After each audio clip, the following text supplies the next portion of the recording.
Hello, my friends. It is Aldo, and welcome back to the Knights of the Nerd Republic. You know what to do, and stay profitable.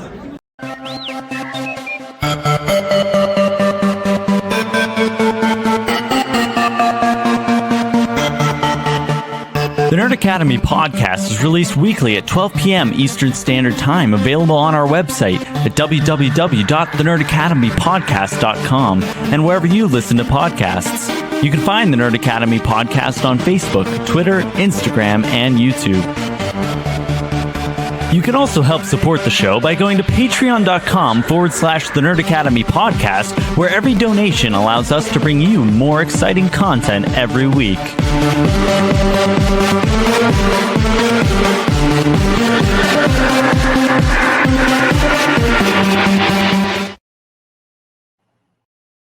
Hello there, and welcome back to Knights of the Nerd Republic, the show where your favorite nerds talk all things about that galaxy far, far away. I am your host, Jarod the Dark Jedi, Bachman Stubbs, and it's going to be a fun one today. We got a very bittersweet, kind of beautiful story.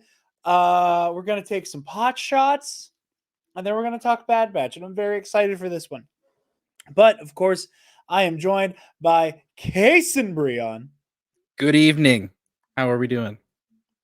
We're doing good. We a little bit of sizzle. I said it last year when we went. I'm going to say it again for anybody who tunes in who's going to be around the way at Fan Expo Philadelphia. Be sure to track us down because we will be at Fan Expo Philly, walking the floor. This week they've been announcing all the Star Wars people who will be there. One of whom being good old Gina Carano, which was wildly disappointing. I was so full of piss and vinegar about that. And then they won us back with Natasha Lubridizo, Rosario Dawson, Hayden Christensen's coming back. Yeah, Hayden Christensen's coming back. Listen, my hope is Ahmed Best. That would be awesome. That would be so cool. I am praying for Ahmed Best. I hope so. And I don't think it is unlikely that Amon Esfandi is announced next, though, which we'll be able to bring a couple things full circle if that happens, won't we? Yes. But we are not alone. We are joined by one of the hosts of the Imperial Senate Podcast, who recently launched one of their sister shows, Yub Nub Club. It is the Frenchman, Nicky Kumar. Hello. I am excited to be back. Excited to be French as always. And yeah, thanks for having me on. Absolutely, man. I last year you were on for the two-parter in the last season of the Bad Batch, and I was like, oh, two-parter's coming up. It's probably going to be crosshair heavy.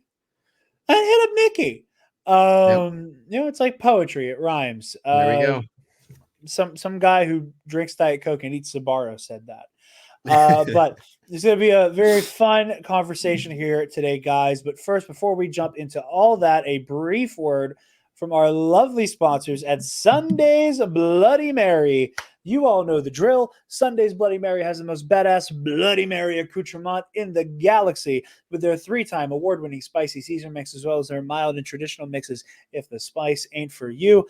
They also have their pickled dilly beans, okra, and asparagus, which are award-winning themselves. If you want to get your freak on and garnish that bad boy and throw some rim salt on there if you're nasty.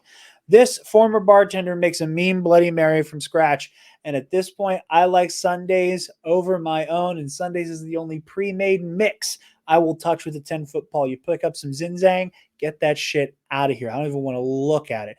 It's repulsive.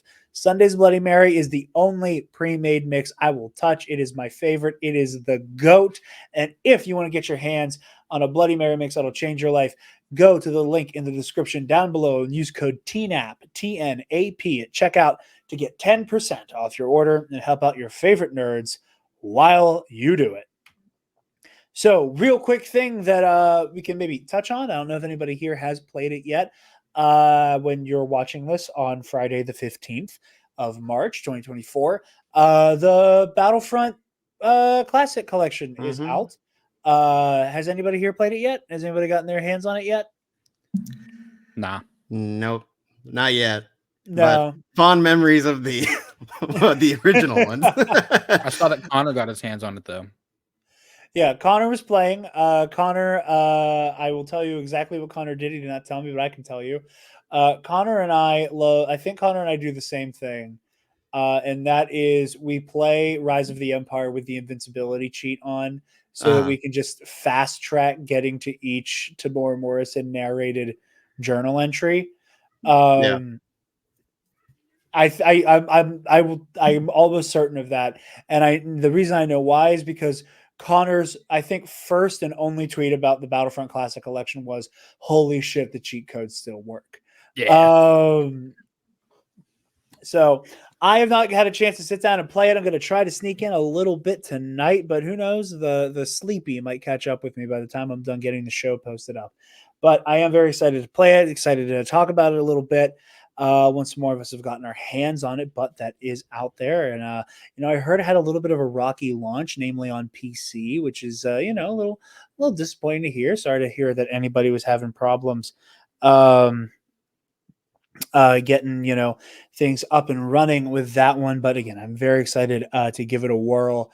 So that said, our first story today, very, very exciting stuff. I saw the announcement of this floating around right before the story dropped. Friend of the show, Clayton Sandell over at Scripps News, has a lovely piece talking to Jake Lloyd's mother.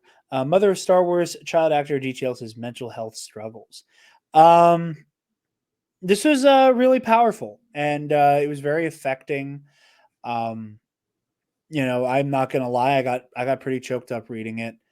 But Nicky, I'll throw to you first, man. How you thoughts on the Jake Lloyd story that's been going around? Yeah, I mean, like you sort of said, it's a wonderful piece by Clayton, who I'm really glad was the one to do this, because he's a real one. Yes. So I'm glad it was him. I think he handled it with the exact kind of like tenor that you should. And I mean, like, for me, it's always been such a sad thing, because I was like within days of turning 7 when Phantom Menace came out. And so 9-year-old Anakin and like 7-year-old me, that was like an instant connection, right? And Jake Lloyd was, like a hero, right? I was like, oh my God, Jake Lloyd. I remember even when I think it was Star Wars Insider actually was doing casting rumors for Attack of the Clones, and they were like, this dude from Dawson's Creek is gonna be Anakin. And I was like, what about Jake Lloyd? Like, it's not Jake Lloyd. Like, I was like, I could not fathom that Anakin wasn't gonna be Jake Lloyd. So yeah, I've always like, it's not like I never like look up to him exactly. I didn't know him, but like, he was a major part of sort of my Star Wars life. And he sort of like retracted, right, from public. I remember my first celebration, he was actually there doing autographs in 2012, but I think that was probably his last one. And I think it was always weird, because a lot of like stories that were coming out, like a game of telephone, like, oh my gosh, like he was caught speeding or whatever, and he said, oh, no, this is pod racing, and like everything just turned into like the weirdest, like dumbest meme version of the story. Well, I mean, they mention him getting arrested in 2015, when he was really starting to have some psychological issues crop up, and was opting to not take his medication, and was self-medicating with not prescription drugs. And I remember when the mug shot was floating around, because it was like right around the time The Force Awakens came out. Like there was this like inescapable meme that I saw everywhere. And there's no doubt in my mind, I probably shared it or laughed at it a couple times, but like in hindsight, it kind of like embodies everything wrong with the Star Wars fandom, where it was this meme of Jake Lloyd's mugshot. And it was like, why does little baby yippee Anakin look more like a Sith Lord than the Sith Lord in the new movie? And it was like, yeah. And like looking back on, I'm like, this is foundationally the decay in this fandom. Like, yeah, we were not healthy. like pot shots at the new thing, still making fun of the child actor, like it was just this like slurry of like, this is everything wrong with us. Yeah. But yeah, and what you said with like the game of telephone, like I think it's really beautiful that Lisa Lloyd, like points out where she's like, people not liking the Phantom Menace isn't what drove Jake away from acting, and it's, he, as a kid, he was inculcated from all of the venom around that movie. And he was, protected from, hearing a lot of the really rude, shitty things people were saying. And again, like you're entitled to not like a movie, that's it's the thing we talk about all the time on here. Like if you don't, I don't think you're a misogynist asshole if you don't like The Last Jedi. But if the reasons you don't like The Last Jedi have to do with like woman have lightsaber, then you might be a little bit of a chud. Exactly. That's what I always say. Like it's like a, if the shoe fits statement. And I think that we have kind of oversimplified the trajectory of Jake Lloyd's life, and I think that does him and his loved ones a disservice. Hell, when we were talking about all the buzz with the Empire stuff for the 25 years of the prequel trilogy, what I was talking about, like like y'all bullied this kid and all these problems, and like that's a narrative that I think is gonna die down now that it's kind of been clarified. But I think that it does a great service to show us that like it that there is that he is able to extract still joy and appreciation from this thing he was a part of, and it doesn't have quite as much baggage as we thought it did. And it doesn't excuse like really just objectively shitty behavior. But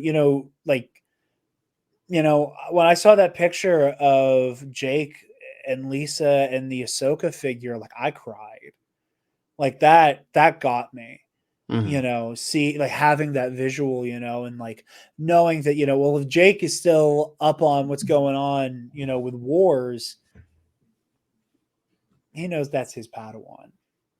Yeah. That's true. Like I'm getting emotional talking about it, like it makes me happy that things are kind of starting to level out for this guy. And, whenever he is able to, whenever he is, physically, mentally healthy enough that he feels comfortable, being in the, if he ever wants to be in like the public setting, I do truly hope that, like that moment in Celebration Anaheim that people talk about all the time, where like, Hayden and Ewan came out on the galactic stage, and everyone's like, we love you, Hayden. And he was openly, visibly crying. Yeah. Because it has been like a long 20 some years of people just being like fucking vicious. Yeah. It reminds me a lot of the Chicago show too, with the Phantom Menace panel. It was like 20 years of Phantom Menace, and the really, really, really big thing with that was Ahmed Best was there in attendance, and like we know, he's talked a lot about the way he's gone, from 1999 to now, what he struggled with, what he's overcome, all those things, all those challenges.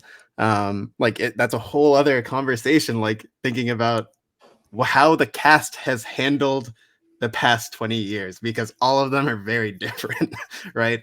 Like Ewan's thing of like being the young man who he was like, oh yeah, maybe they did suck. I'll just like distance, but who's now like learning how much appreciation they have and all that. Like that's a very fascinating track, and Jake Lloyd's is very sad, and Ahmed Best is incredibly sad, but you know there has been an uptick, right? And I think I totally agree. I hope Jake gets somewhere where he is like healthy enough and like feeling good and safe enough to be celebrated the same way Ahmed Best was in Chicago, because like that was an insane reception that he got. Yeah, and he absolutely deserves it. You know, like you said, like he was this point of view character for so many kids whose first Star Wars was the Phantom Menace.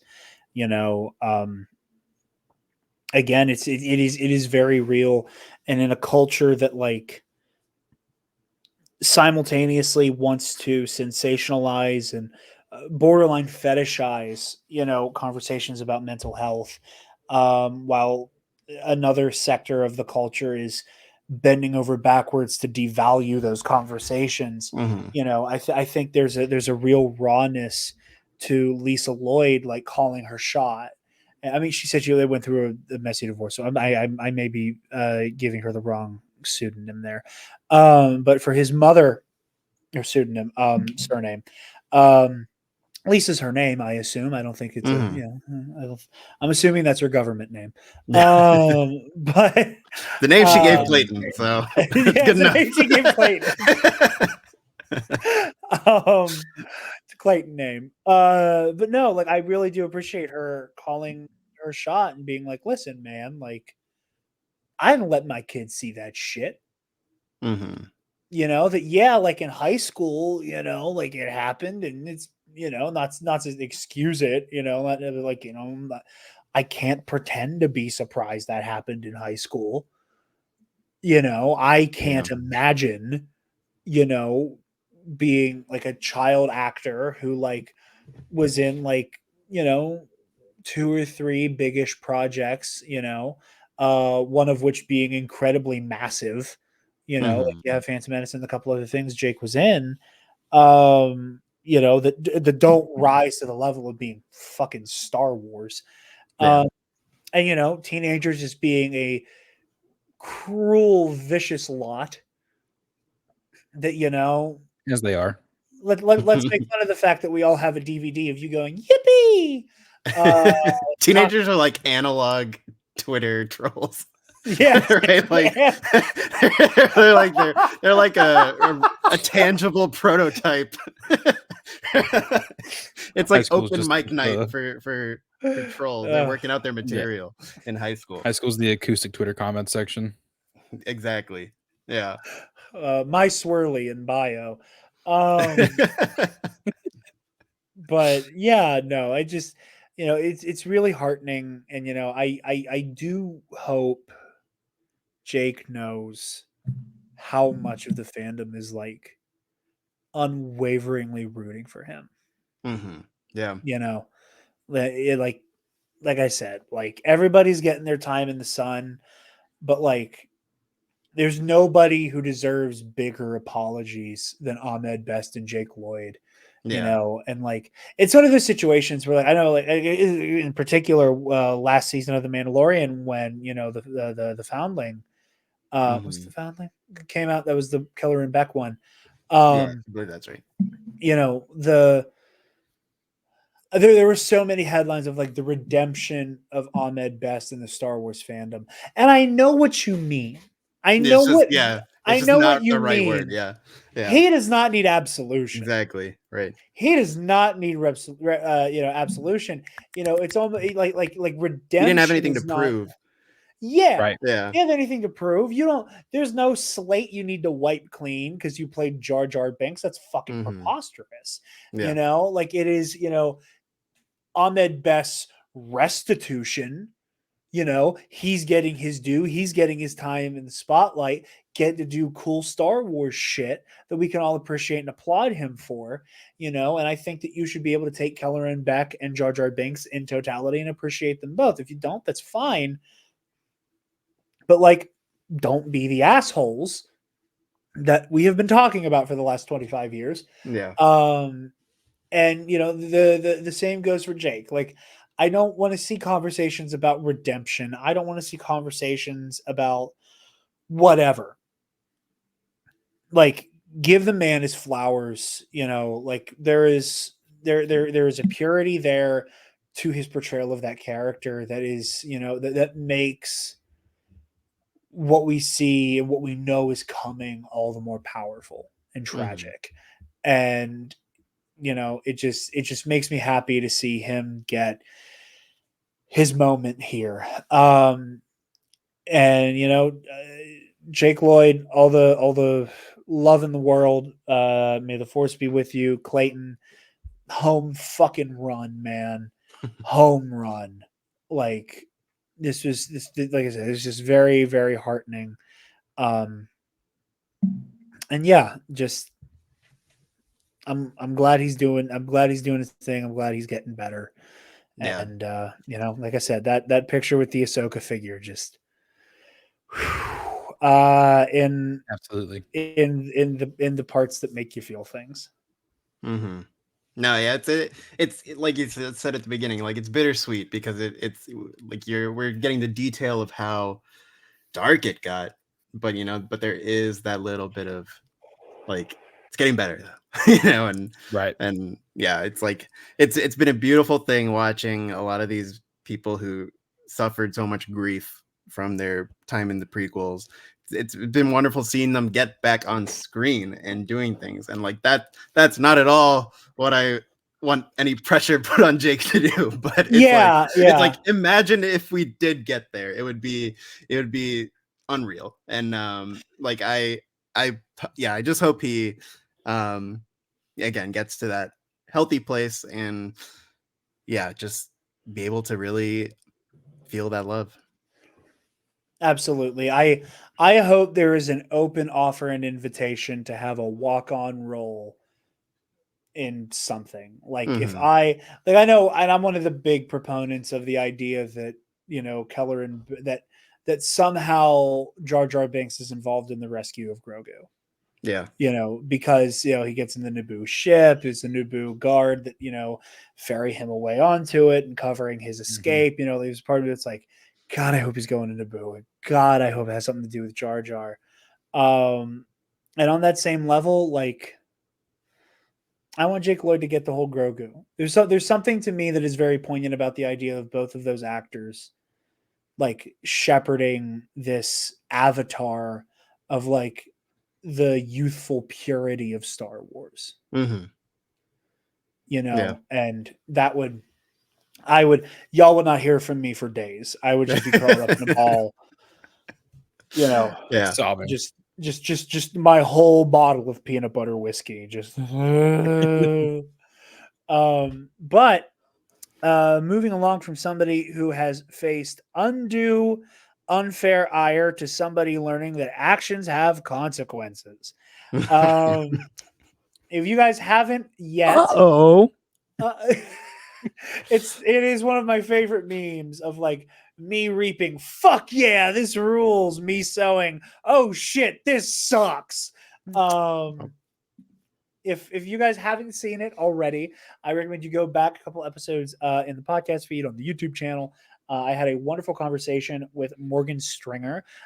She is an attorney at Farrar and Ball, the law firm that took on Alex Jones in the Texas Sandy Hook defamation trial, and also is currently representing an individual suing Elon Musk for defamation. Morgan was kind enough to stop by and talk all about Gina Carano's batshit insane lawsuit against Lucasfilm. It was a wonderful episode. It was a great conversation. I highly recommend you go check that out. And it's pertinent to this conversation here. I'm going to read kind of directly from this Hollywood Reporter article for a bit. Gina Carano on getting sacked from Star Wars and her grudge match with Disney. This is from Seth Abramovich at the Hollywood Reporter. Just getting into the, quote, I love disappearing into the strange world of spaceships and galaxies and alien characters. Carano 41 tells me In a suite at the Beverly Hills Hotel, she's wrapped in a gauzy shawl and curled up barefoot on a couch, more subdued and cordial in person than her feisty persona, both on screen and online, might suggest. Christopher Nolan's Oppenheimer, her, quote, favorite movie, unquote, is playing silently on a TV in the background, a winter rainstorm tapping against the window. This is such a non sequitur. There's something deeply funny about Gina's favorite movie being Oppenheimer. Yeah. I don't know what it is that is so deeply funny about that. Yeah. The other thing maybe it's teaching her to act. I don't know. That's fair. She's wrapped in a gauzy shawl and curled up barefoot on a couch. This dude's setting the scene hard for an interview. Remember when she was just like nice and innocent on those round tables? When everything was cool? She was like kind of fucking cool. Yeah. And she was like had that energy of like, wow, I'm just so lucky to be here kind of thing, and like appreciative and all that, and that little setting almost reminds me of that, but it's like we know where this is going. Said the mask is the Star of David, and everybody was like, no. Yeah. Try to get to the big quote here. Or actually I'm gonna hop over to the Twitter version that they kind of posted that had the quote about it. It's a long story short, Gina's talking about how, her sacking from Lucasfilm kind of devastated her. Quote from the article: "I just laid down and cried, Carano recalls. I curled into the fetal position. It's not that I didn't think that something like that could happen. It was that I couldn't imagine they would put out this horrendous statement about me after working with me, the most powerful entertainment company in the world, saying that about me. That being... Gina Carano is not currently employed by Lucasfilm, and there are no plans for her to be in the future. Nevertheless, her social media posts are denigrating people based on their cultural and religious identities are abhorrent and unacceptable."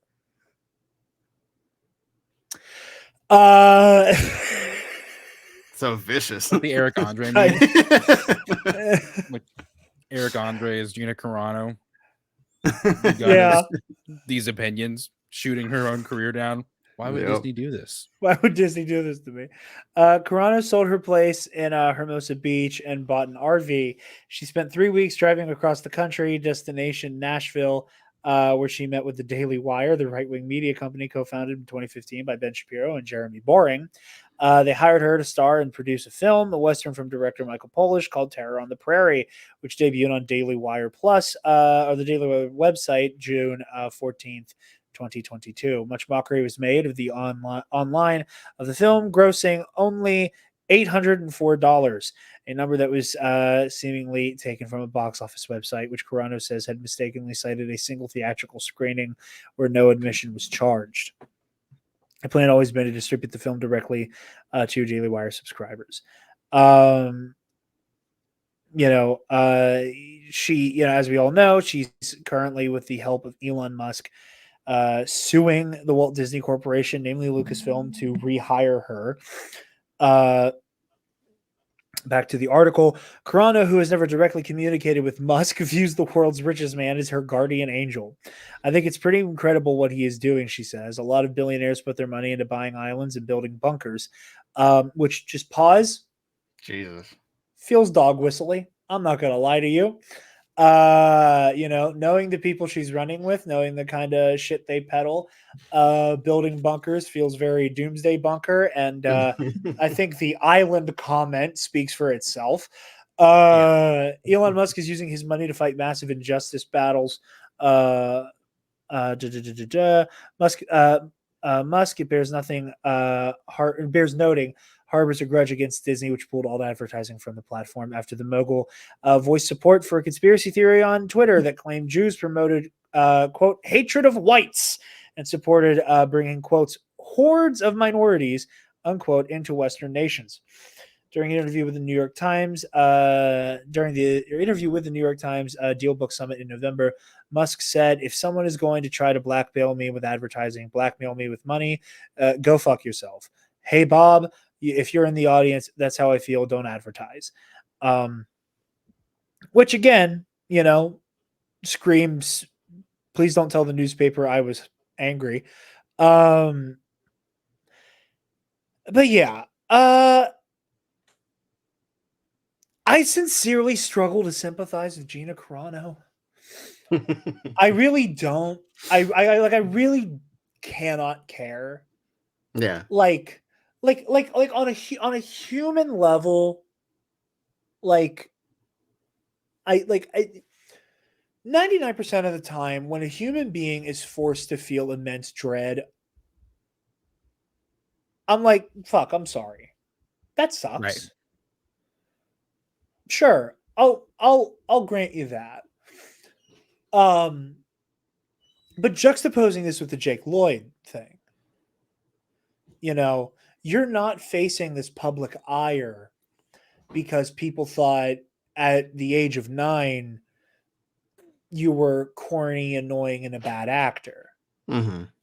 Yeah. That's not what's happening here. Like you were falsifiably in plain view, in broad daylight, loudly and proudly saying some unhinged shit. And, I struggle to imagine that if I said that if I went on social media that could be looked at by the people I work for, Mm-hmm. saying buck wild shit, that my employment would not be up for grabs. Yeah. Like I know teachers who don't who are terrified of being photographed holding a beer. Mm-hmm. Like why do you think that you're not subject to consequences? Like that is the thing that boggles my mind. And like, again, on paper, you're hardline conservative view, you're working with, people like Ben Shapiro and, and Elon and, and all the people who are all in bed with Shapiro and Elon and Jeremy Boring, et cetera, that like, isn't like at will employment a thing you're into?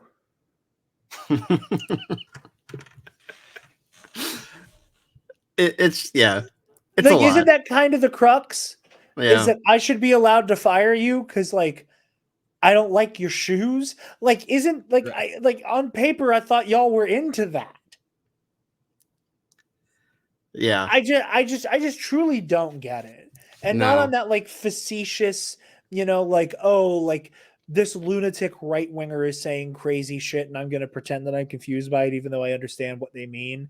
Like in that like glib, like Orange Man, bad, like, Tonight Show kind of thing. Like, it's not even that. I don't understand what your problem is. Like, it sucks you got fired, and you walked away with your tail between your legs, thought you were going to have a Sound of Freedom style hit, didn't, and now you want to be in Star Wars again, man.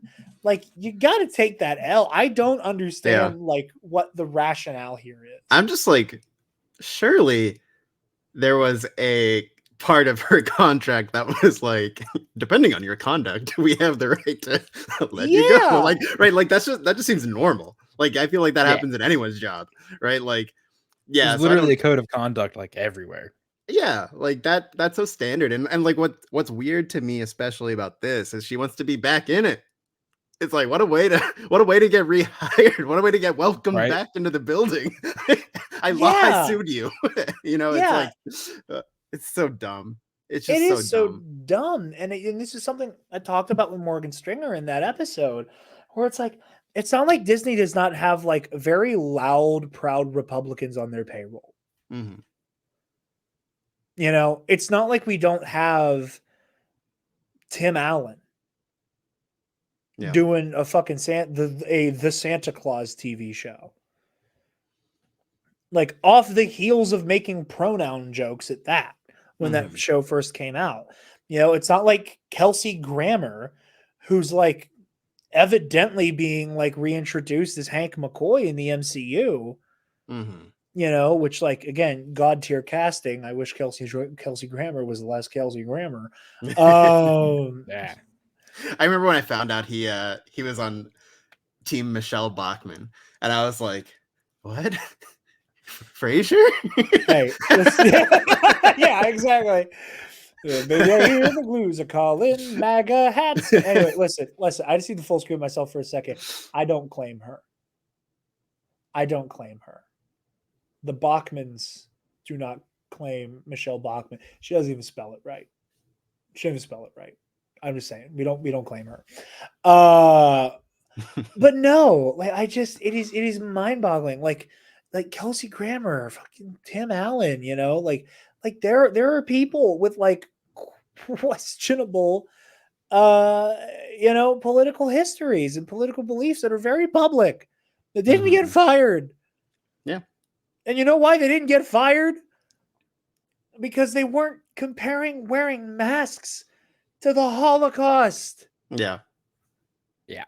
It's just insane. It's like, look, of course, independent of Gina, I do believe there's an honest conversation about people who we generally agree with being graceful enough to allow people to learn, to even what's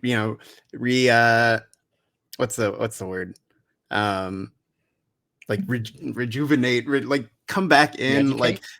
like re-educate, and like just sort of like that idea of I was wrong. It's like these people who were like Nazis and come to the light and then like talk about not being Nazis with people. Like it's like we should leave room for that. But it's like with now to bring Gina back in, it's like she had the opportunity to learn several times. She admitted it and continued the dumbassery. Like literally her co-star apparently had like spoken to her about it, and then she goes into Beep Boop Bop or whatever it was, and it's just like you then show yourself like now you're not afforded that anymore, right? Like you I think repent was the word I was thinking of. Like you did not come into like this thing of, wow, I was really wrong, I've learned now, let's work properly. Like you don't earn that anymore because we know you showed us who you are, like fully. Yeah. So yeah, it's just like there's no sympathy. I didn't feel bad for her when she got fired. I didn't feel bad for her when people, told her what was what to her face on Twitter, which I will say, I am one of the first wave of blocks. I was a very early one, and I didn't even say anything. Like I was like, I think I wrote like how to alienate yourself, and what's the movie, How to Lose Friends and Alienate People or whatever, the Gina Carano story, and that's all I tweeted, and she blocked me off that. That's funny. I know I got blocked eventually. I don't remember like what phase of like all of like not dipshit, even a lot of dipshits who aren't like bigot dipshits got blocked by Gina Carano. But there was one time I switched over to the Nerd Academy Twitter account and I saw a Gina Carano tweet and I went, I got to fix this. And I was like, from the teen app Twitter, like I don't remember what I said, but I like added Gina and was like, trans rights are human rights, something masks, something the election was not stolen, and within like 5 minutes blocked. And I was like, there we go. Yep. All is right with the world. But yeah, no, Gina Carano continues to be deeply depressing to watch unravel in real time. And can I just say also, can we recast the character? I don't think it's worth losing that character. And I think it's even funnier. I think it's even funnier it's like more disrespectful to her to just replace her. Right? Like it's they should totally do it, because like Cara Dune has like a lot of cool beats that can be explored, and we don't need Gina Carano to do that. So yeah, like that's I know they conveniently sort of like worked her out of it, but come on, just recast the role. Come on, John. You don't have to erase the character. I agree with you so fundamentally. My thing was, and again, this, like obviously, the life of a living legend was, came to an end very suddenly, very upsettingly when Carl Weathers passed away. Mm-hmm. Just an absolute titan in his time. And, again, I don't want to do the whole like, okay, well, Carl Weathers is gone, so how does this affect the Baby Yoda show? Mm-hmm. But having that conversation of like, well, what do you do with Grief Karga as a character who had a lot of good shit in season 3 to work off of? Like, that was one of the moments I was like, man, Gina, why'd you fuck this up? Yeah. Like, even with Rangers of the New Republic, like, there's so much there to be like, Grief is gone. So like Kara has to step up and be like a community leader, something she never did, like Kara kind of dipped out once the rebellion became a republic. And she's like, I'm a fighter. I'm not here for like do political stuff. And it's like, okay, but like now your community is calling you to serve. Mm-hmm. Maybe it's not with like a gigantic like DT-19 heavy repeating rifle, like, maybe it's not with like this massive fucking cannon. Maybe you're not. But let's not rule grenades. It out either. Yeah, let's not rule it out. I like when Cara Dune does the shooty. I can say that confidently. But like there could have been like there's so much cool shit with Cara Dune, and like out of necessity there could have been like really cool beats for her, but like it doesn't seem like that's on the table. Yeah. I mean, like one of my like core pillars of Star Wars is when you make someone from Alderaan, you automatically make them 20 times more interesting. Yeah. Because of what that carries. And like there's so much trauma and weight attached to what happened to their home.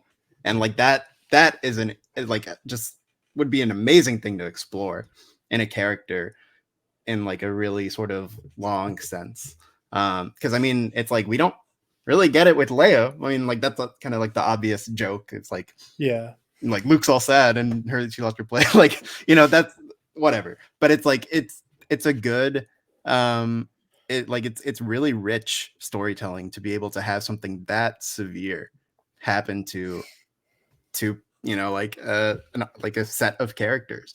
So yeah, as soon as they made her from Alderaan, I was like, oh, that's like she just like shot up a few levels, and then I was like, well, oh well, whatever.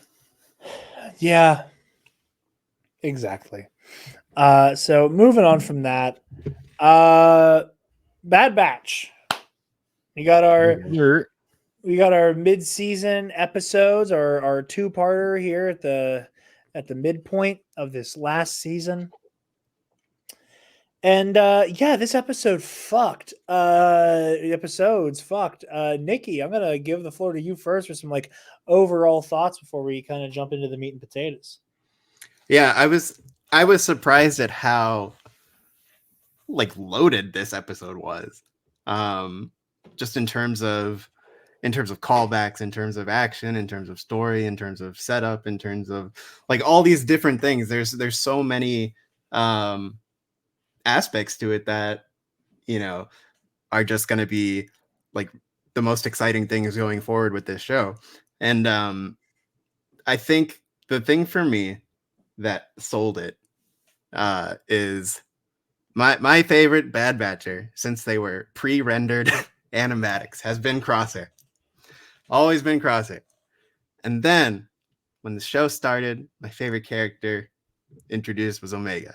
And so I've always had like Crosshair and Omega as my two like favorites for the show. And for 2 seasons, they were separate. Like they had a few like major moment at the end of season 1, but they were apart. And now it's like watching them come into this like relationship that they have now. It's like pure wish fulfillment for me. Like I was like the Vince McMahon meme you know, that the like stages of shock. Oh! Yeah, when it was like toothpick, and she's like copying his toothpick, and then it's like, then the next one down is like, do you have your gun? And then she's like, yeah, and then like the next one being like, you're as bad as Hunter. He's like, oh, I'm much worse. Like that sent me like reeling. It's just it's so amazing watching these characters do that. I think that's such a like great trope. It's like seeing the person who is supposed to not care so much is always just like really endearing. I remember like one of the first ones I remember that is like Tim Riggins in Friday Night Lights. I don't know how many people watch that. It's a great show. But it's like, yeah, he's like this carefree guy. And when you see him be nice and you see him like how much he actually cares about people, it's just like it's a really endearing thing, and it's great to see. And to get that between Crosshair and Omega, that's what I could not have asked for more as someone who is such a fan of the two of them.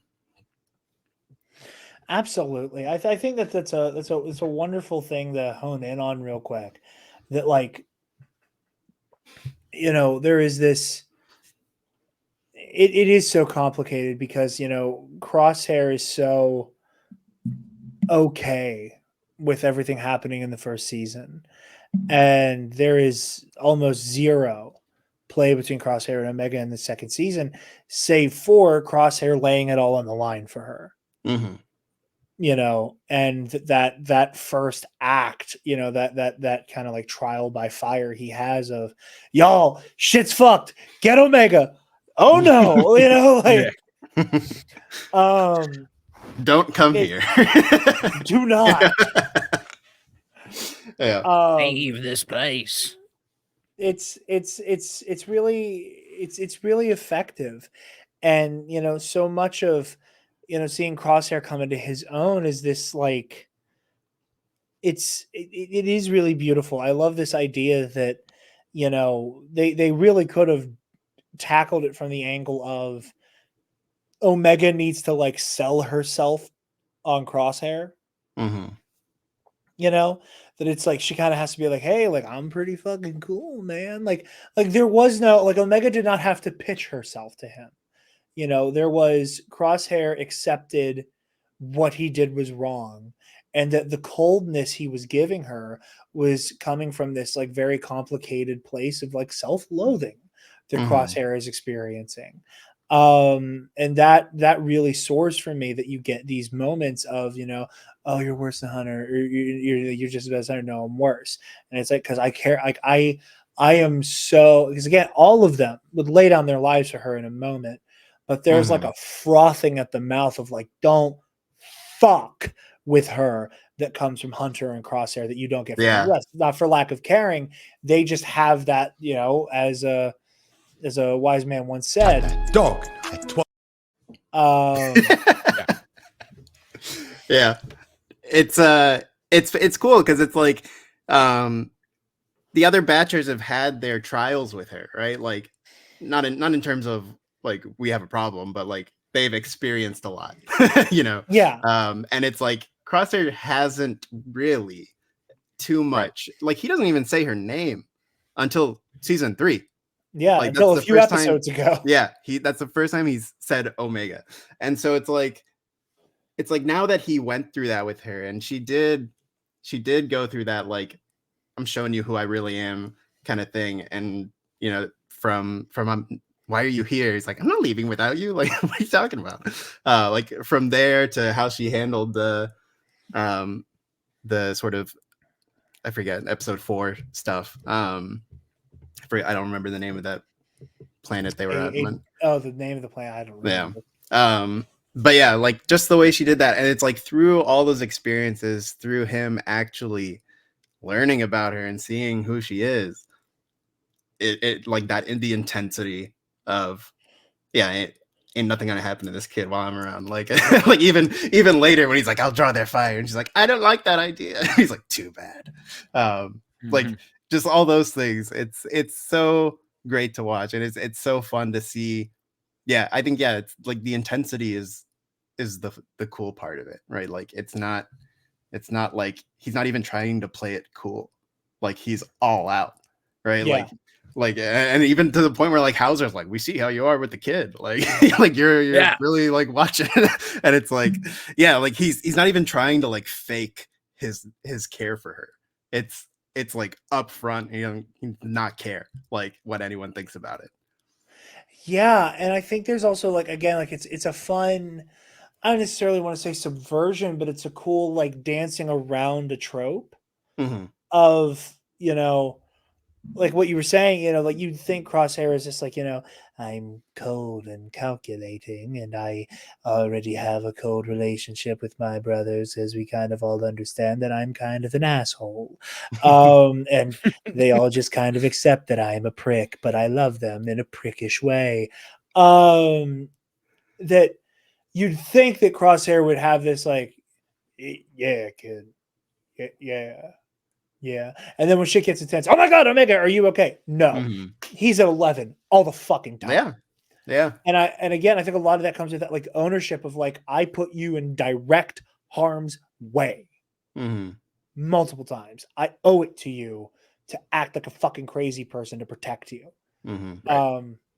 That I think is just really, really beautiful. And I love that. I think like she can also serve as this buffer between him and the others. It's almost like friend of a friend type thing. Like, yeah, it's like he's comfortable with her and he's not quite comfortable with the others yet. Right. Like, it's almost like there's that added level of like, she's like the middleman between Crosshair and Hunter and Wrecker, even though it's like, I think it's obviously repairing, the relationship is repairing, but I think there is still plenty of awkwardness and how things are going. Like I did like, obviously they got a good amount of resolution in the last episode, but I did like in this when Hauser's like ready to start shit and Hunter's like, okay, let's calm it down here, right? Like, yeah. We talked about that a good bit in the last episode that like, in Hunter's, again, like slow reconciliation period here is that Hunter has a great beat where he takes Omega aside and he's like, hey, you gotta give Hunter some latitude here. You got to understand where he's coming from, man.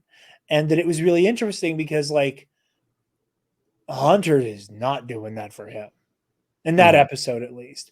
Like if at any moment someone was like, should we stun him and throw him in the brig? Hunter would like already have his blaster cocked. Yeah. In that episode. Yeah. He's our problem. Like, yeah. But to get that moment, moving forward, that, okay, they've had this resolution. There's some of that catharsis has happened. Moving in now, you get Hunter going to bat for Crosshair. Where he's like, hey, that's not now. We're on the same fucking team, man. Yeah. Like, we gotta, like take what we can get. He's on our side. Yeah. And I think another thing that like really resonated me with Crosshair in this episode was, we've been talking a lot, I was again like last week when I was on Star Wars Explained, and we talked about it on this show last week, Kason and I, that like this whole idea of Crosshair is the thoroughbred killer of the group. There is no real, how can I benefit the community with my superpower when my superpower is shoot good? Yeah. There is no communal benefit to I kill people effectively. Creatively. Creatively. Yeah. Just bouncing blaster bolts down corridors and shit. So that said, I like that the phenomenal response to, well, what does a killer become when they are no longer an effective killer? They become a guardian. That shit redirects into something else, and instead of Crosshair, being the trigger happy, indifferent to the loss of life, he's making like wild plays based around the fact that he's like, yeah, like I know I can like shoot all kinds of like shoot like a devil in that general vicinity and freak some people out and get some cover fire and draw some fire, and y'all can do the real shit. That I really like the idea that it's like, no, he is the killer becomes a guardian. Yeah. And also one thing quickly, like part of why I love this part of his story so much is they've also taken that away from him. They've taken the superpower away with the shaky hand. And it reminds me so much of my other favorite, I was an asshole and now I'm kind of cool now. Jaime Lannister, when he loses the hand, like that is when he changes, right? Like everything changes for him when he can no longer back it up by stabbing, right? And it's like, and like that's a similar thing with Crosshair. Like he doesn't have the shot he used to have, and he knows it, and I guess Omega knows it. Maybe the others do too. But it's like, yeah, you've taken this thing away from him that he would probably normally use to deal with bad situations, and through that, he now has to sort of experience a new part of himself. That's so beautiful. And, you made me something kind of occurred to me is that, like, in losing his enhancement, or that would kind of like precipitated, like he's kind of experiencing life as the other members of the Bad Batch. Like he's had to embrace like having an indelicate touch like Wrecker. Like Crosshair's like only real course of action was put a fucking grenade on the bucket barrel of my gun, I guess, like when he fires it at the operative, obviously he's developed this Hunter-esque paternalism with Omega, and he's taken her under his wing like Tech has, and in losing his enhancement with his like shaky hand with his tremor, I think there's a part of like I've lost so much of myself like Echo, that like I think that on some level like he's experiencing like like he like I can't I'm not I'm imprecise like Wrecker. I am gonna throw myself on a lightsaber before anything happens to this kid like Hunter. I'm like I am actively teaching her like Tech, and I don't feel like I have what was me anymore, that Echo has. And it's so beautiful, and it's so it's so dense in a good way. And there's so much like about rediscovery in this, like, this sort of rehabilitation that he's going through. Cause it's like, again, similar to Jaime, it's like, he's like, okay, I lost my sword hand. I'll learn to fight with my other hand. And then like, obviously that does not work. Like he's not good. He's crap at it. So it's like, it's similar in that way where it's like, he's still trying to shoot, he's got a AZ with the fruit, trying to help him out. And he's like trying to work through this, but like has to admit at some point that, yeah, you know what, I gotta approach this differently now. I gotta approach who I am differently. And I think the beautiful thing, one of my favorite things about Crosshair is I think that all goes on in his head without him knowing it. Like I don't think he's aware of the things he does and what they do. Like that's how I processed always that the Solitary Clone episode when Cody's being ordered to murder the I forgot what, like, rebel person, for lack of better more accurate term, and Crosshair does it himself. And it's like, well, I always thought of that as like Crosshair took the burden away from Cody. Like Cody doesn't have to live now with what did I just do in terms of like following an order that was not right. Because obviously it's a little different than Order 66.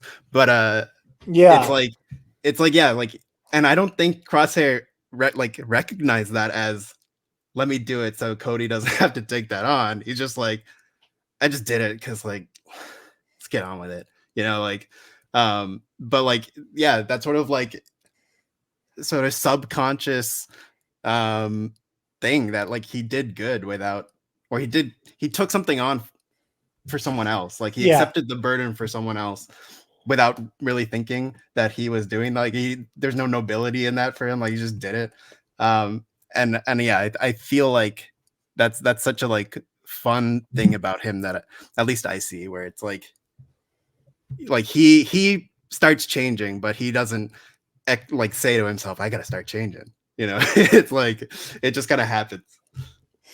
Absolutely. And it goes a long way. Again, Kason and I were talking about this last week, where it's, on some level, I don't think Crosshair, like, especially at first, he was not, he didn't want to escape with Omega, not because he was like, oh, it's a bad idea. It's like, I don't deserve to get out of here.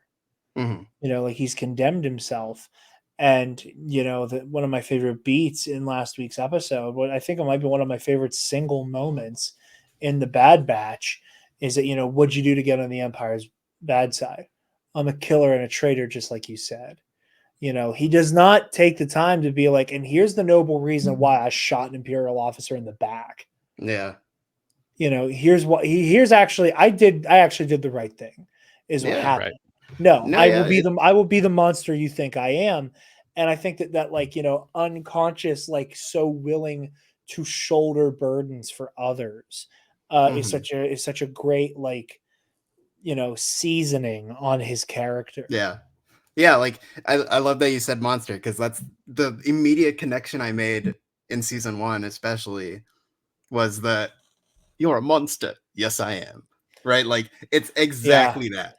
And it's like, because I had to have a lot of disputes with people, because I was all in on Crosshair, and I was like, look, I know he's gonna come good. I know he will come good. And I had to like go a little toe to toe with a lot of the, wow, he's just an asshole thing. And like for me, it's like his story is so much deeper. I think it's like a real disservice to what they've done with his character to just say, well, he did it because he's an asshole. Like it's so much deeper. Obviously, we have chip issues. And then like chip issues started, and then that just like collapses. And I always processed it as like depression, right? Like it's just this depression that he sank further and further, and to the point where he's just like, yeah, I accept what I am, and that's not good, but it's what I am, and I'm gonna keep doing it. And like I think that is such a, like, again, like such a great layered story. Like that's why the Bad Batch is, like, to me, it's the miracle show, because these were guys who ended up on the cutting room floor. Like that's what they were. Right? They were like, you'll get like a couple episodes, and actually even then, we didn't make the season. So it's like they were on the floor, and then they are now like the most beautifully animated and layered characters like we've ever seen. Like, in that animation is the gold standard of Lucasfilm journey, right? And it's like it's such a just cool, like sort of meta part of the Bad Batch is just like they were garbage on the floor, and now they are this like stunning example of what the animation department can do. And now there are beautiful boys. Absolutely. The texture and Omega. But yeah, Kason, Nikki and I have been gushing over Crosshair for a minute. So your overall thoughts on the episode?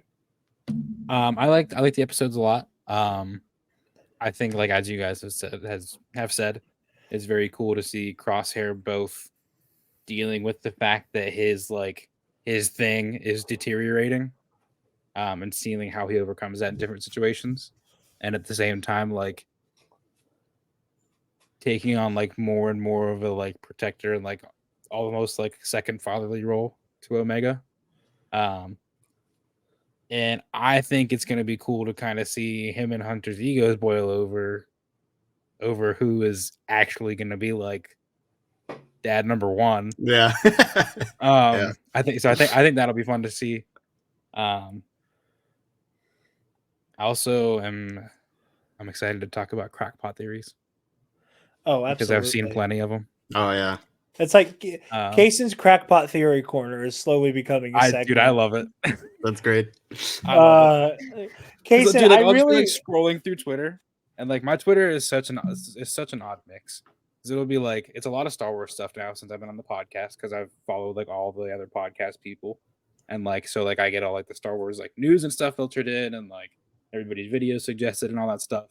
And then I'm also a big sports guy, so I got a whole lot of sports stuff in my Twitter feed as well. So it's like nerd sport, nerd sport, nerd sport, nerd sport. There's like there's a meme thrown in there occasionally. But yeah, I'll be like scrolling through stuff like right now. It'll be like the NFL stuff all over the place because free agency is going absolutely nuts at the NFL right now. And then there will be like the other guy, the suit is tech, or it'll be like the other guy, the suit is crosshair, and I'm like, oh my god, what? Yeah, the copy of a copy thing you were talking about earlier blows my mind. Yeah, people were like, yeah, they cloned Crosshair, and I'm like, wait a minute, they did surgery on a grape? Yeah, Like, that's what. Like that's absolutely insane. Oh, that's Like, fucking how would a funny. clone of a clone go? Because like, does the DNA start to break down, or like, they're technically a person, like they're a person, right? Yeah, I mean, So like, But like Man. batchers are already especially- defective, right? right? So it's And like defective meaning like something went awry. something went awry Yeah. in the DNA. So like, Yeah. they're different. Like their DNA chains are different and shit. At least a little bit. I think. Yeah. Well, there's a couple things you said that I want to unpack, Kason. First, I want to start with a copy of a copy. I think, and granted, there's half of the season left to go. Which is insane. So, maybe we get into some real fuck shit. But I think it would be an insane wrinkle to throw into because like we're at the point as a fandom and within like discussing like the text of Star Wars that the personhood of the clones is no longer up for debate.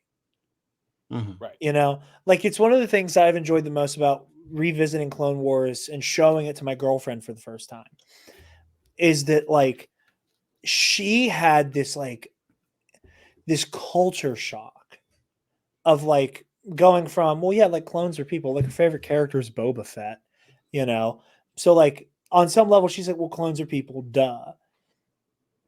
And then she gets this culture shock watching the Clone Wars movie, watching the Battle of Christophsis, where like bodies are dropping indiscriminately, be they metal or organic.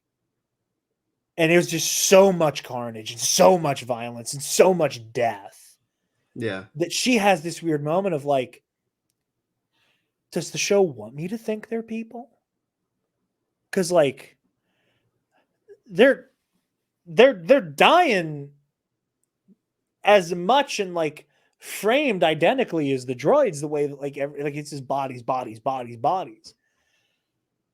And I told her, huh? It was a great movie.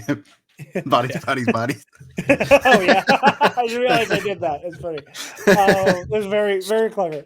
But I told her, I was like, by the time you get about halfway through the show, you are going to firmly be in like, oh yeah, clones are people, duh. Mm-hmm. And I say duh from a place of like, I think every Star Wars fan had that moment of like, how much personhood are you allotted? Especially because like, in Legends, there were a lot more just like programmed people. And with the Clone Wars, you're programmed-ish, but like you can buck that, and it's very complicated. And she's arrived at this interesting place of like, I accept the clones are people. It's hard for me to accept that because of what I watch them go through all the time. Mm-hmm.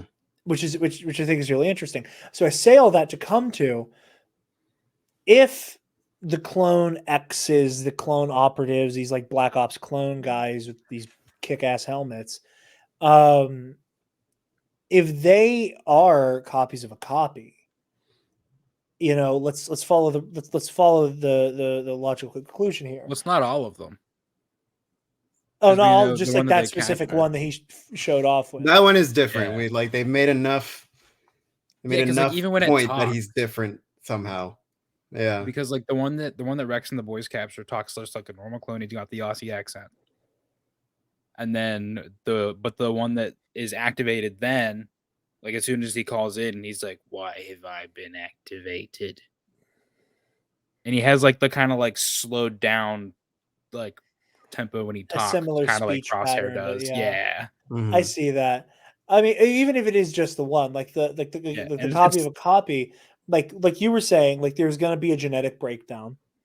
right. It's already an accelerated aging process. So if this is a clone of Crosshair and it is already fully an adult, Right. what the fuck is this thing's shelf life? Yeah. But again, then you get into this weird place of I have been bred for maybe a mission or two, Right. and Like a since we're like, housefly. yeah, and if we're sending me to kill other me's, again, not necessarily saying he's like this is the same type of clone, but like Mhm. other of these like black ops operatives, that if that is something that's on the table, it's like the Empire has fast tracked, like clones aren't people, you're meat droids. You're Yeah. meat droids. That we expect to be disposable. And like it is even further stripping them of their personhood because you're like deliberately creating like abominations that are designed to die. Yes. It's not breeding an army Yeah. where like they're going to there are going to be casualties. I mean, Yeah. they've got the fail safes, right? The teeth. Yeah. Yeah, So it's they have like like they're little designed to be both skilled and expendable. My fear is that Tantus has become a pug breeding mill. good God. No Fucking offense to pugs. No offense to pugs or those who love pugs. But Yeah. is the I smush think nose and the constant supposed to happen? I think God intend this. these guys are Right. interesting to me though, because it's like I don't get. Obviously, we're gonna unpack this throughout the season, but it's like I don't understand why they exist. Because it's like if they're like Hemlock's own dudes, and it's like Hemlock is his primary thing is necromancer, right? Like that's his like boom. This is what I do. Like, so what does a guy who's doing that need hit squads for? Like, and it's like, what are all these pieces? Like, and yeah, When this his one go astray. this one particular guy, it's like they made a big deal about his intro. Like, yeah, like why have I been activated? They made The a big deal fact that about he that. survived, like they linger on the fact survived. that he's alive. Yep, they don't show his face. It's like he's clearly. It's like I'm running out of like options in terms of like if the mask comes up, is there supposed to be a moment of oh it's him? Like we're running out of like people for that to be. So it's like that's why it gets into like weird territory, whether it's like a clone of a batch clone but then it's like. And then obviously we have the stuff of like what does Crosshair fully know about them, because obviously that's not Right. that's not been fully unpacked either. Yeah, So yeah, like it's just like a lot of questions. It like this stuff is my favorite thing about being a fan. It's my favorite 3 words. I don't know. Like that's where the fun is, because it's just like that's where anticipation builds, and it's like oh god, we got to find out. Like I don't know what the heck's going on, and like that's a fun place to be. Again, just because I like this idea a lot now, I went from like copy of a copy's dumb as fuck to, oh wait, this is like there's so many like fucked up ethical things here that like you're going to pose like interesting questions. Why does Hemlock need a hit squad? Mm-hmm. It's because he is nothing if not efficient to a point of inhumanity. If you figure out how to clone a Force-sensitive body, you need more. Mm-hmm. They're figuring out how to make copies of copies. Yeah. And they're cloning the clones to see how sustainable it is. Well, yeah. Like that's logical. Like, to whatever degree, it is a clear red line on the crazy board of conspiracy. Like Stonks. that's a connector. I mean, yeah, it's just like peak. What is this guy up to? Yeah, and it's like it's funny. It's like Kason's like crackpot stuff. So you and I share something because on Ionized Bastards, we've developed this joke of like Jared's paranoid delusion corner. Yes. Where like we're like we're ever since like the halfway point of season 1 of Ionized Bastards, something will happen in each session where Michael visibly watches me start to spiral. Like Ionized Bastards, no offense to the people who watch what we make here, because it like this is my baby. Like we me and my friends made this. This was our first like independent project that like I have the distinct privilege of helming. Ionized Bastards is like my favorite thing I get to make because I get to be a part of like a storytelling thing. So on that level, it is deeply important to me. And I am always the antsy one. It's like, hey, when are we recording next? When are we recording next? When are we recording next? Is I want to tell our story. But it's also deeply unhealthy for me because like the conspiracy part of my brain, I'm like, when it comes to like when it comes to like theorizing and like trying to like develop like, ooh, what's gonna happen next, I'm like Angel or Blade. Like I need to feast on like the soft shit, on like crazy fan theories, because there is a loud conspiracy theorist who lives in the back of my head. Our dear mutual friend Alden Diaz loves to joke like, Jarod, you don't like to study pilled people. You're pilled. You just don't know it. As much as I You walk want to tell outside him, in the morning, you're like, "Oh, what a lovely day," but that little guy in the back of your brain's like, "Birds aren't real." yeah. I'll look up in the sky like, wow, look at that cloud. Chemtrails. But like, it's in there, and this is what I love about this show, is that there is a conspiracy element here, and it makes that part of my brain. This is my Angel's pig blood Scratches in the that itch. refrigerator. Yep. Yeah, this is the like, oh, this is safe for me to drink. This isn't human blood. This isn't gay frogs. I'm fine. But so thank you, Kason. Yeah. There's our Absolutely. there's our deranged moment of the episode, because we have a quota. My other question from this Yes. episode, like on that same thing, like with the dudes, is it makes me think like with the return of Wolf in these episodes as well. It also makes me wonder if it's not also somebody recalling to like the Clone Wars in like that era. And part of me almost thinks that might be Asajj. What do you mean? The homie in the suit, the Imperial guy that was chasing him down, like the secret Man, that agent. voice modulator is doing a whole lot of heavy lifting. That's what I'm saying. It's doing if heavy that's lifting. Asajj Ventress. Well, her tone is also slowed, or not her tone, but her speech patterns also slowed down. Yeah, Like not to be like throwing a wet towel on things, but like I think that would make that like conversation about like you could have been one of us like really nonsensical. Like I don't know. That's fair. I don't know like what That's sort fair. of situation she would use to be like that.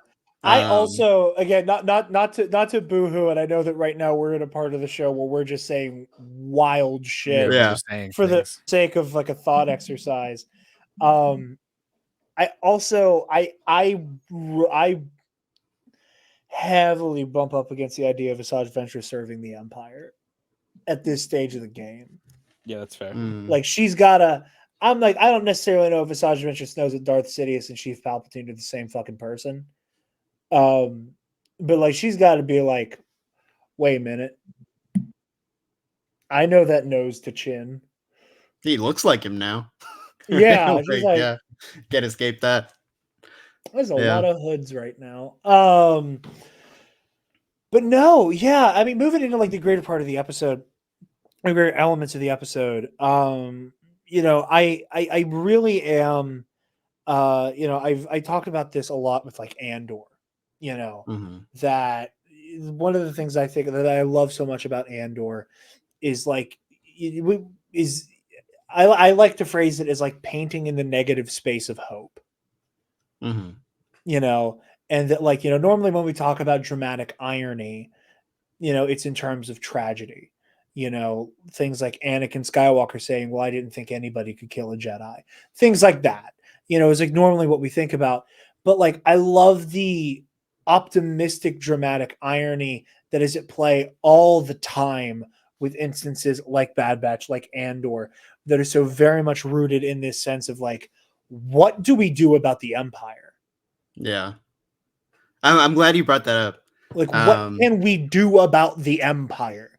And Yeah. every time you see these instances of hopelessness, of dread, of just it being really fucking bleak, there I think there's a softening edge there that I'm like, oh man, like I like how many clones died in that one room Hmm. when the operative came in shooting and that thermal detonator got pressure cooked with a flamethrower, you know, like how many died, and it's like fuck, like so much loss of life. But then there's that part of your mind that like remembers the greater narrative, and you're like, nobody in this room sacrifices in vain. Hmm. What were you about to say, Nikki?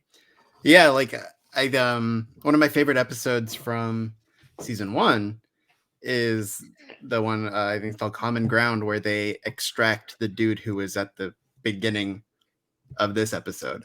Senator Singh, I think, is his Singh, yeah, name. Avi Singh, I think was his name. And like I remember when that episode came out, there was a lot of like people who are like, yeah, it was like pretty mid, just a mission episode. And I was like, what do we watching the same show here? This episode is how the rebellion starts, right? Like you take disenchanted rogue republic people, you take people who live on the edges, you take separatists who are now under a new occupier, and like all these crazy things come together, and like that's the thing, like you're saying, like what do we do, what is the hope in negative space, like, and it's all these people coming from all these different things and being like, okay, we gotta talk about this. And then sure enough, let's fast forward to now, that guy sits down at a meeting with Senator Chuchi, and they're like, so what should we do about this? So it's like, yeah, like first of all, like screw you people on Twitter, I was right. And then second, yeah, like, but it's like that's the thing, like that's what this story is. Again, like Andor is it too. It's like this is the response, right? Like the dark times were they were dark because of what the Empire had and in terms of power, but like it's not that nothing was going on. Like a lot was going on, and we see how early it starts with this. And I thought, again, just going back to season 1 mentality, I was like, I don't know if this gets followed through anymore, but it's really cool just to, again, like take the Bad Batch and know that they were a part. They played a small role in sort of like Santa, like planting the seeds of rebellion. And it's like, how many other times did they go pull people out of tight spots who go on to fight? And again, the same thing of like, no sacrifices in vain. Like every little thing contributes to how the Empire eventually falls. Yeah. I mean, listen, man, it goes to what I've been saying since day one of this show that I truly hope comes to pass, that the clones, the autonomous, we didn't they didn't ask to exist, but they were designed to be the ultimate fuck you to the Jedi, to enact the Emperor's genocide. And the idea that they get to, I have no other way of saying it, strike back at Palpatine. And I hope so deeply that, why does he look like a corpse in The Rise of Skywalker? Because they fucked this whole shit up. Yeah. Because they did irreversible damage to whatever they had cooking.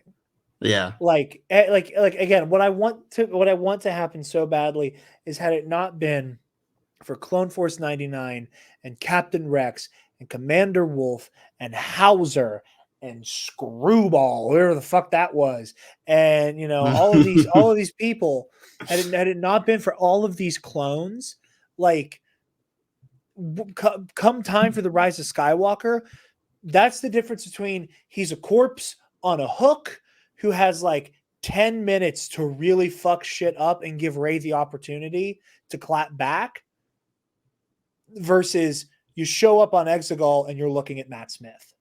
Yeah. Yeah. Just lines of beautiful Palpatines. Yeah. Yeah. Just back to Vats, as far as the eye can see, of like young Palpatines, that it's like, yeah, I'm going to live a full life and then jump to the next one after a couple hundred years. Mm-hmm. Yeah. And again, that again goes to the sacrifice of it all, because we kind of know whatever they do does not end well. Right? It rocks their shit so hard that Rex, Gregor, and Wolf are like, we're done. We're retiring. We're gonna go fishing. Like, yeah, it's gonna get messy. But again, like, if they strike something that hard, that has that lasting effect, like you say, to episode 9, like that's a heck of a story. Yeah.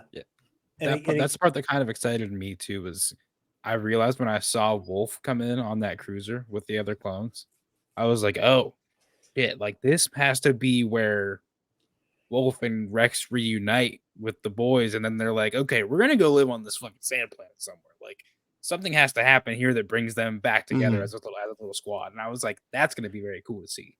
Yeah, I like that Wolf is not yet on board. Yes, like same. I think that's a cool way to do it, because we do know in Rebels he's like the most sort of like antsy one. And so to then like back that up and be like, okay, so he did work within the apparatus of the Empire. He was himself. He was accepting, this is what we do. And that's got to break down now over time. I thought it was really good that he wasn't just like, I'm coming with you guys. Like, I think it's going to give Wolf a lot of cool depth, and it's going to be even better when he does finally join them. Absolutely. And I totally see there being a case I hit at the same time. It's like the patented Brendan Lee Mulligan. Incredible. I saw that meme, and then every time Taylor and I have watched Dimension 20 since, we laugh every time he says it. But anyway, no, but I really do agree with you on that, and I think that there's something really profound about seeing these clones who participated in Order 66. Like Commander Wolf didn't shoot down Plo Koon, but there's no way he wasn't on Cato Nymoidia. Mm-hmm. Or if there was like another Jedi around, Yeah, that he didn't pop him, shit, man. As far as Commander Cody, I mean, granted, they do have like these Jedi are wanted, but like for at least an hour there, Cody was like, I just killed Obi-Wan Kenobi. And then he was like, make sure there's a body to make sure he's dead. Because shit. That, I think all that, like, because Order 66 is obviously, it's as heavy as it is. It's like the defining event of the saga, kind of. And it's like, I think what they did a really smart thing in Siege of Mandalore episodes by making sure Rex was not immune to this either. Yeah. And the struggle he did to get like 2 seconds of extra time to help Ahsoka. And I think like that really sells the fact that like they just switch, you know. It's like it's a really, because I mean there was so much ambiguity before a lot of these stories about like what did the clones like know, like how did they perceive that event, you know, like especially like right after 2005, like right after the movie, like we didn't really know what order were they taught Order 66, like what is this, you know. And they did a really good job because it is tough. And again, kind of going back to your point about like clone personhood, it's like on top of that, Tamura Morrison plays them pretty straight in the films, right? They're almost battle droidy, and like they just sort of talk at the same level. And in the animated shows, they become more heroes, right? Like they become, they got a little more bounce in the delivery, and they get names and they get more colors and unique designs and stories all for themselves. And it's like, to know they're, you know, we have this connection now to them, and then we know they have to then go commit this act.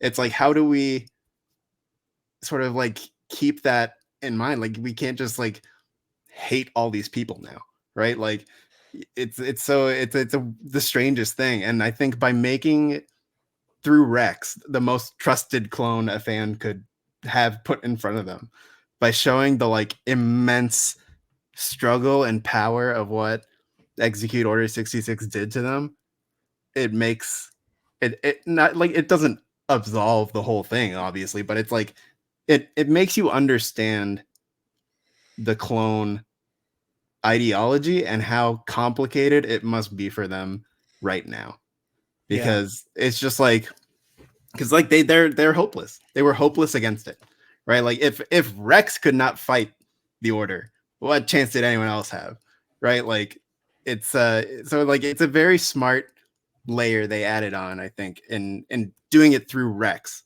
to then show how powerful it is to every other clone. And then so then when you look at Wolf, you're kind of like, yeah, like you didn't have a choice, and now you're here and you're like, okay, like I guess we're just continuing on. And it just adds so much depth to all these guys, and especially Cody. It's like when Cody shows up in last season, like, are we supposed to hate him because he just took a shot at Obi-Wan? Like, I feel like I should hate him, but I also don't. Like, you know, it's just, it's so layered. And again, it's like, it's the beauty of what these shows do, where you just take this concept of the clone army, and even in like the Tartakovsky episodes, like, yeah, the ARC troopers were like cool, but like clones don't have much personality in that either, right? So like for all this time, they're like, yeah, the clones, cool.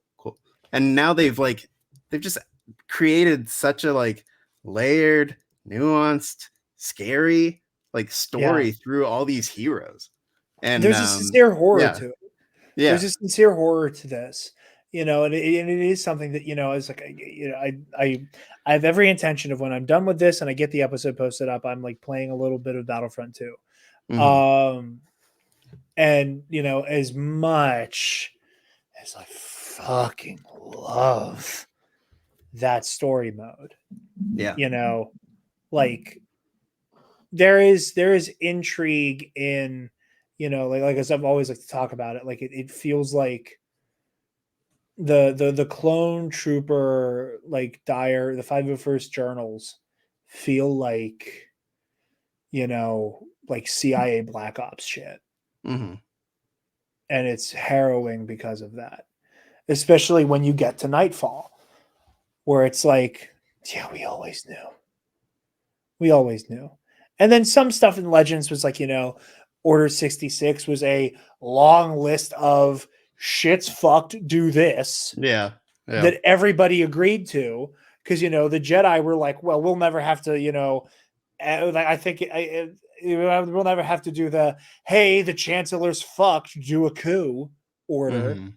And we know you're never going to have to do the Jedi are fucked, we'll kill them all order. So yeah, like we'll put these in here in a break glass in case of emergency situation. we're like all of those are interesting, but this idea of like we're people and like we're more than our programming, and just because we share a face, we are individuals, not just within the force, but like because we decide we are, to have all of that ripped away in a moment. Yeah, it's tragic. It like the arc of the clone trooper is a tragic one, because we know they don't like really continue on, right? And now like all these guys are at this point where it's like the thing I was made for is over, and now this. But so it's like, yeah, it's like it was always like, what are we when the war ends? I think that was even like stuff with Umbara, and then it's like, yeah, to have it end and then also be kind of like dissolved at the same time, and now we know be tested upon and captured and killed and all this stuff. Like it's just a tragic ending. And I think like to go back to again with the previous point of can they screw Palpatine over, like to know they get one last good punch in before the story of the clone trooper kind of ends, I think would be really powerful, especially for us who have like, lived with these guys extra since like 2008. It's a long time to be really invested in one particular kind of aspect. Absolutely. And I think that, and if you expand this again, we don't know the role that like Ventress will play down the road in this season, for example. Mm-hmm. But the thing that is so exciting about her potential role in it is this idea of, here are all these people that the Emperor treated as pawns. You were all expendable. All of you existed essentially to die usefully. Asajj Ventress, the clones, senators from both sides of the war, all of you existed to do a litany of things for me. Mm-hmm. You all existed to eliminate the Jedi and to be the building blocks of me finding, cheating my way to eternal life. I had these politicians screaming about how the other side is irredeemable so that I could wipe them all off the map and go, no, my singular power will keep you safe. Like, Asajj Ventress, like I enabled from the shadows the horrible things that led to her enslavement and eventual recovery, and then the death of Kainaric, and facilitated Dooku taking you in, and the cycle of abuse of psychological abuse that took place with Dooku, and then cast you aside, and then wiped out your people and sent you to the fucking gutter, with nothing. And like, and then my guy fucking killed you, and now you're back. Like yeah, like all of that of like here is this trail of bodies mm-hmm. that are refusing to just be bodies. Yeah, In Palpatine's like endless game of it's like coin pushers in an arcade, where it's just like, just keep pushing them off. Eventually, I'll get the special card. Like, it doesn't matter how many. Fuck it. None of you are sentient beings, as far as I'm concerned. mm-hmm. And like you said, like seeing these guys just get one good on the jaw makes it worth it. Yeah, for the audience. Yeah. It's a really like exciting and nerve-wracking and sad like way of anticipating the end of this show that we obviously know is coming. Yeah, like it feels like the clones are. It really does feel like the clones are going to get their Rogue One. Mm-hmm. Yeah. But yeah. Do you have any other thoughts before we wrap this baby up? One thing really quickly. Yeah. I've noticed a lot this season so far has gone back and tied up a little, like they've closed a few loops with Roland, Duran, and now Avi Singh. So 2 season 1 I know things. where this is going. I know where this There's is one going. more. Are we going to see the Syndulas again? And totally not. I thought you were going to shitpost and bring up Quick Draw Quasar. No. Thought that I was wish going I to did. Quick Draw I wish I did Quasar. now. But yeah, I do want that too. But are we going to see the Syndulas again? Is that another season 1 story point that's going to come back? Because they made a lot of work showing that family. And we know there's this heartbreaking event where Eleni dies. Like, we know that happens. We know that shoves a wedge between Cham and Hera. And it's like they kind of did a lot of work to bring them into this story. It kind of feels like they would take the time to kind of show that too. So I don't know, maybe not, but it does kind of seem like that's a story that's got to be told at some point, and you have all the assets here. So I do. That's another thing. I'm just kind of wondering, is that another loop we're gonna get closed? Sensational. That's his word.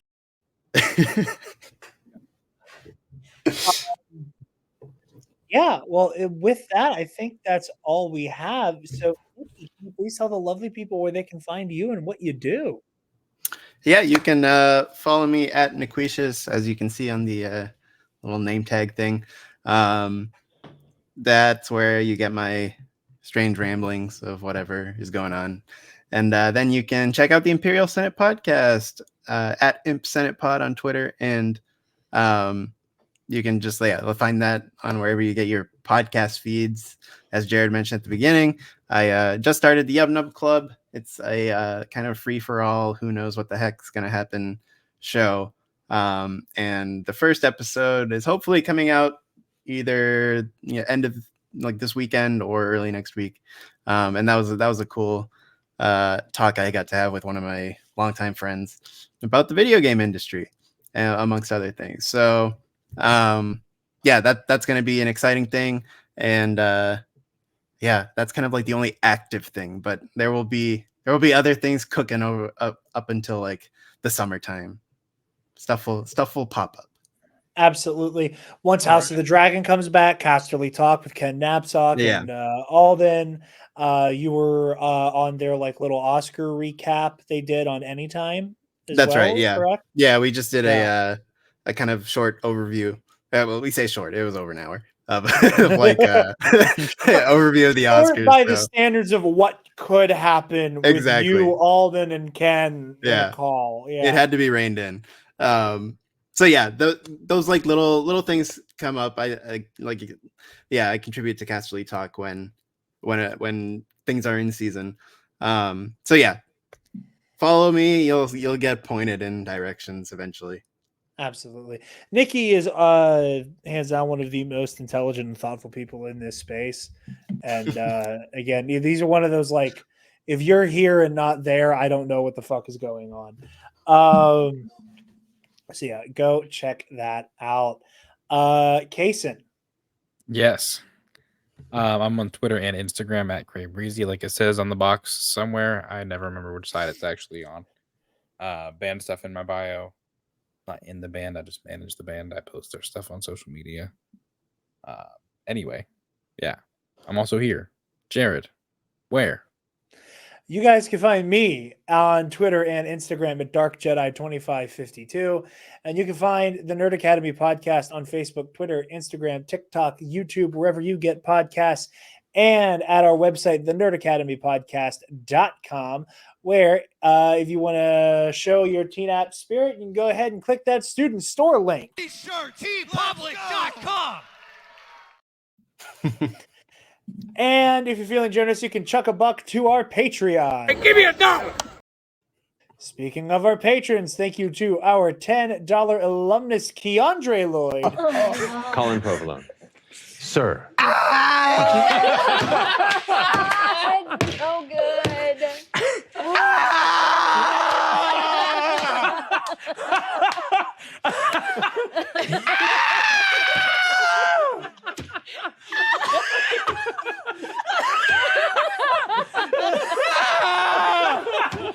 Steal yourself, Colin!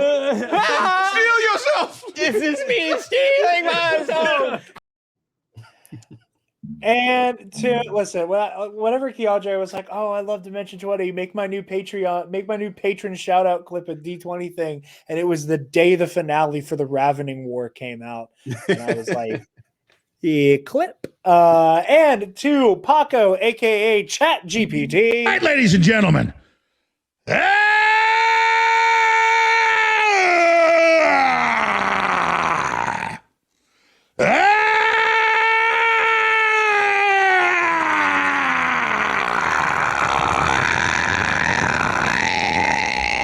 From the front lines of the information war, it's Alex Jones.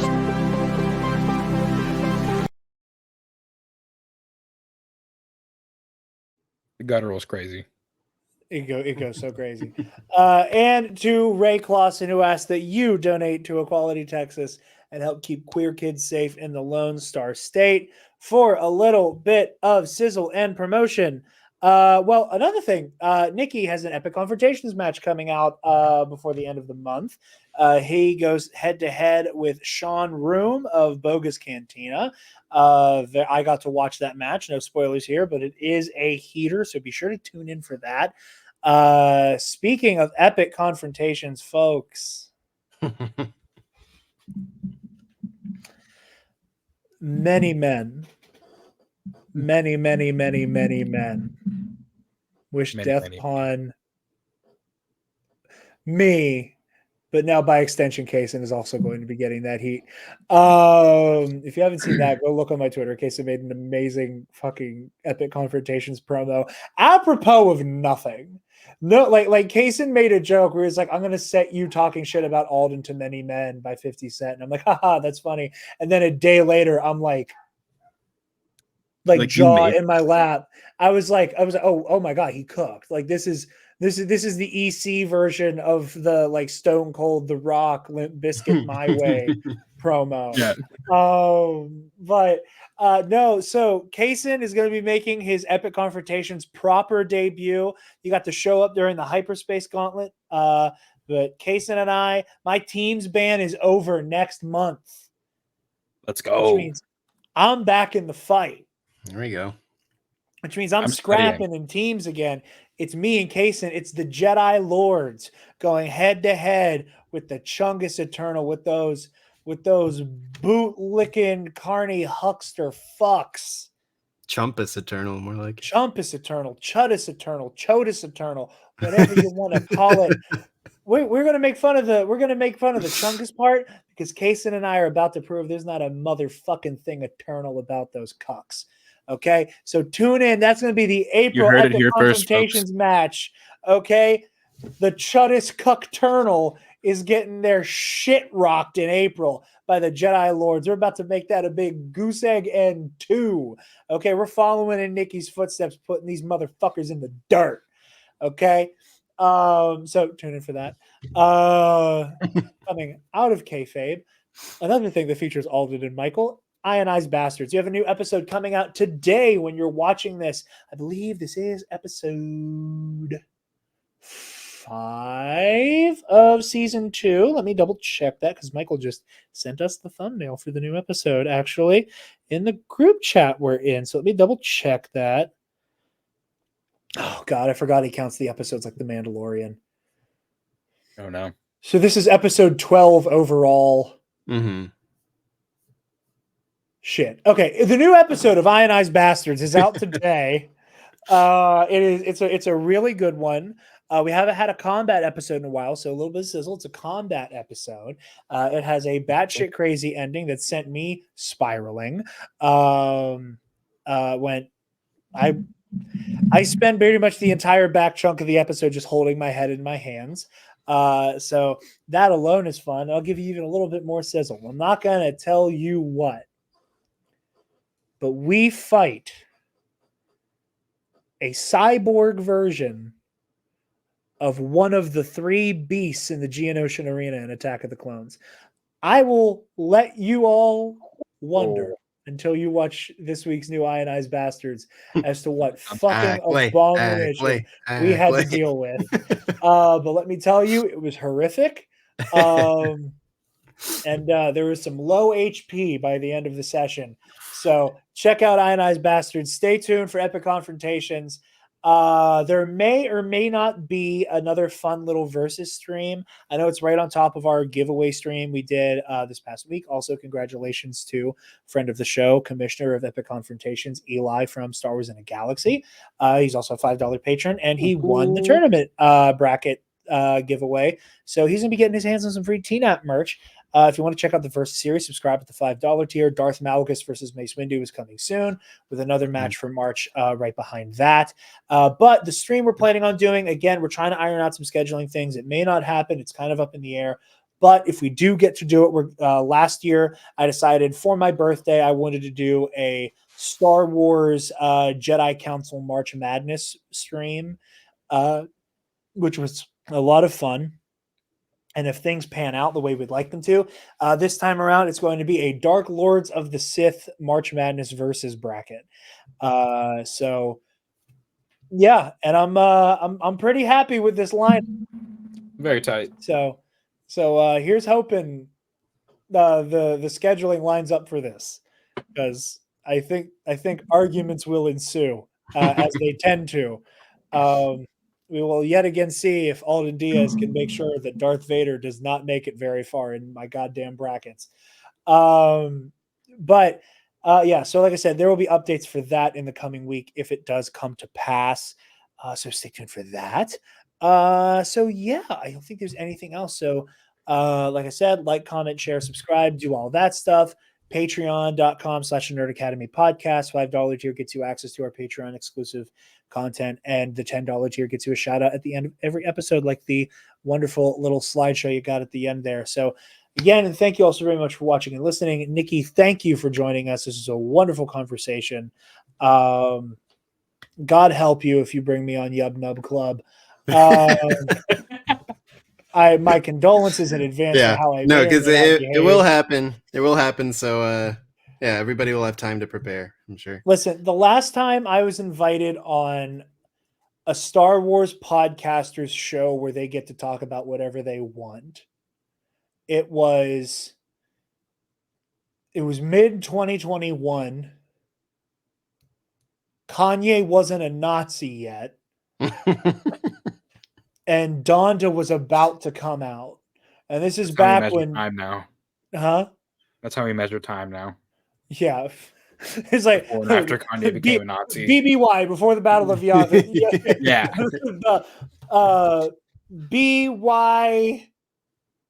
BYAN before Ye was a Nazi. No, it was right before that. And then I went on Jerry the Cannon Junkie over at the Bombad Cast, his show Hyper Focus. And I think I spent like an hour just talking about how excited I was for Donda, and waxed poetic for like an hour about why Kanye West was one of my favorite artists of all time.